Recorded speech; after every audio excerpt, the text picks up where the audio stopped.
के राज्यसभा चुनाव की तैयारियों को लेकर के भारतीय जनता पार्टी की अपनी बैठक है, इसलिए इसमें भारतीय जनता पार्टी के हमारे जो विधायक हैं वो उसमें सम्मिलित होंगे। सर ये कहा जाएगा चुनाव तक की बड़ी कोशिश राजस्थान में हो रही है कि तोड़ फोड़ न हो जाए, कांग्रेस के विधायक हमारे रिसोर्ट में, एमपी में भी लग रहा है कि सर वो नौबत अब आने वाली है। देखिए, भारतीय जनता पार्टी कभी इन कामों को नहीं करती, न कभी किसी में तोड़फोड़ करती। उनके अपने अंतर्द्वंद हैं, अपने अंतर्कलह हैं। जो मध्य प्रदेश के अंदर था वही राजस्थान के अंदर है, तो अपने घर को संभालने का काम उनके नेतृत्व को करना चाहिए। दूसरों पर आरोप लगाने से कुछ नहीं होता। कांग्रेस की कुछ विधायक संपर्क में है क्या अभी? भारतीय जनता पार्टी के हमारे अपने विधायक हमारी अपनी शक्ति, हमारी अपनी क्षमता के आधार पर हम आगे बढ़ते हैं और हमारी इतनी संख्या बल हमारा इतना है कि हम दोनों सीटों को बहुत अच्छे तरीके से जीतेंगे। सर दोनों ही दलों को ने 17 तारीख 2 दिन पहले, तो क्या दोनों ही दलों को टूट का डर? बिल्कुल, भारतीय जनता पार्टी को तो कोई टूट फूट का डर का इशू ही नहीं है। भारतीय जनता पार्टी के सभी विधायक अपने इतने सक्षम कार्यकर्ता हैं कि वो भारतीय जनता पार्टी के विचार पर काम करते हैं, इसलिए ये उनको अपनी चिंता करने की जरूरत है, इसलिए वो कर रहे होंगे। भारतीय जनता पार्टी को इन चीजों की चिंता है। बरैया जी को राज्यसभा पहुंचा कहा जा रहा है कि राजा दिग्विजय सिंह को कांग्रेस ने वोट दिया, राकेश त्रिवेदी ने बोला कि कांग्रेस ने वोट दिया, उसको इस बार पूरा बलिदान देना चाहिए दलित के लिए। देखिए, राज्यसभा के चुनाव में एक बार फिर कांग्रेस का जो दलित विरोधी चेहरा है वो उजागर हुआ है। दुर्भाग्य है कि उन्होंने राज्यसभा के प्रत्याशी के चुनाव के दौरान राजा को, दिग्विजय सिंह को पहली प्राथमिकता दी है और बरैया जी को दूसरे नंबर का प्रत्याशी घोषित किया है। यही कांग्रेस का दलित विरोधी चेहरा है और ये एक बार नहीं हुआ है। ये भारत के इतिहास में नेहरू जी ने भी बाबा साहब अंबेडकर को 2 बार चुनाव हराया था। राजीव गांधी ने जंजीव राम जी का अपमान किया था। सोनिया जी ने, इंदिरा जी ने सीताराम केसरी का अपमान किया था और ये फिर राहुल गांधी के इशारे पर, सोनिया गांधी के इशारे पर दिग्विजय सिंह को प्रथम प्रत्याशी बना करके मध्य प्रदेश के अंदर कांग्रेस ने अपना दलित विरोधी चेहरा उजागर किया है। ये दुर्भाग्य है। मैं तो पूछना चाहता हूं कि कमलनाथ जी एक और कह रहे थे कि दिग्विजय सिंह के कारण से, उनके भ्रम और झूठ बोलने के कारण से सरकार गिरी। तो भैया दिग्विजय सिंह जी, कमलनाथ जी, आप ये बताइए कि किस दबाव में है जिसके कारण से आपको ये निर्णय करना पड़ रहा है कि जिसके कारण से सरकार चली गई, आप फिर उसको राज्यसभा में भेजने का काम कर रहे हैं।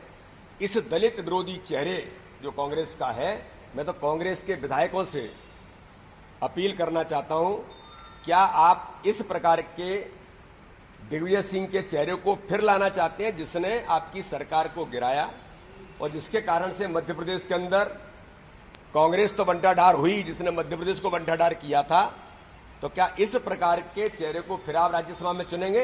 ये कांग्रेस के विधायकों को इस पर सोचना चाहिए। शर्मा जी, 16 सीटों पर कार्ड है, कांग्रेस ने कह दिया है कि दिग्विजय सिंह जाएंगे, तो क्या लगता है 24 सीटों पर या 16 सीटों पर ही प्रभाव पड़ेगा, फायदा मिलेगा?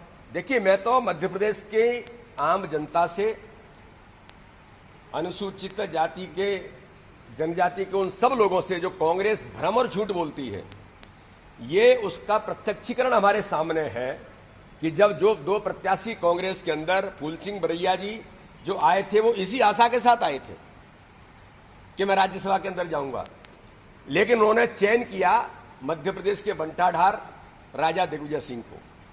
कांग्रेस ने फूल सिंह बरैया का चयन नहीं किया।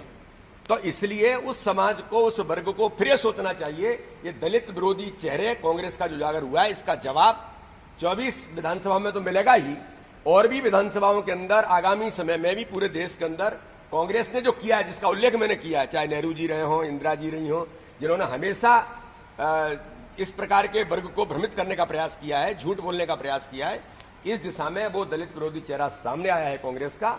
उसका जवाब जनता मध्य प्रदेश के चुनावों के अंदर देगी। हरदीप सिंह का कहना है कि विधायक जो है नाराज थे कांग्रेस पार्टी से, अगर प्रोटेस्ट होता तो शायद स्थिति में कुछ और विधायक जो 12 बदल सकते थे। अब ये तो कांग्रेस के अंदर अंतर्द्वंद, अंतर्विरोध आज से नहीं, वो तो लगातार चली रहा है। उसका दुष्परिणाम एक विस्फोट हुआ और जो विधायक अच्छा सोचते हैं, मैं ऐसा नहीं कहता कांग्रेस के अंदर अच्छे विधायक नहीं है, कांग्रेस के अंदर भी बड़े अच्छे विधायक हैं जो मध्य प्रदेश के विकास के बारे में सोचते हैं, लेकिन बेचारे क्या करें, दिग्विजय सिंह की छाया में, उनके दबाव में और कमलनाथ जी के उसके आधार पर वो दबे रहे, वो बोल नहीं पा रहे, आज भी नहीं बोल पा रहे।